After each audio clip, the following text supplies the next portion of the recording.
गली में तोरा धरैनी रे भाई से तोरा पिटैनी रे।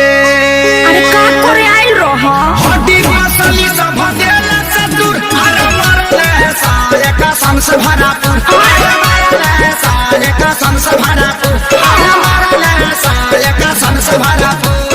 अरे कहां कहां मरल अरे कहां बताइए बड़ा मरले बासा।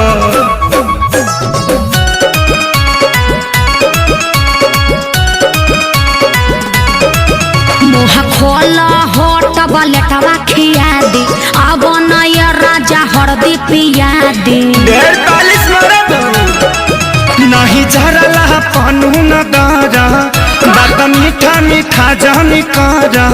ओहो ऐसन कहे सोचता रह तनिको न कैला हस विचार कुर्ता पायट कुल्ही देला सफार लहै हरदी गुड़ पीला तका कर मिले हम आईनी रे प्यार में गलती भारी कईनी रे। चुप रहो सब ठीक हो जाई।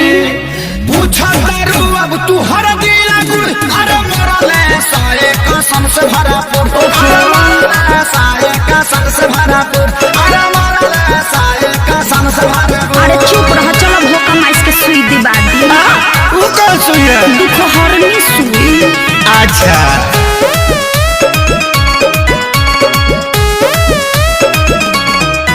मरल सन जैसे मारे कसाई पापी हो बड़ी बड़े सभाई। जनता रेखे सारी सभन के सब खेला है बचन के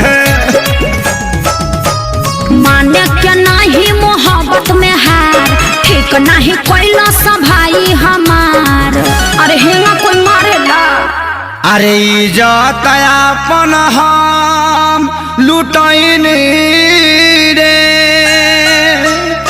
आ सोनू के बात में पड़का गईनी रे।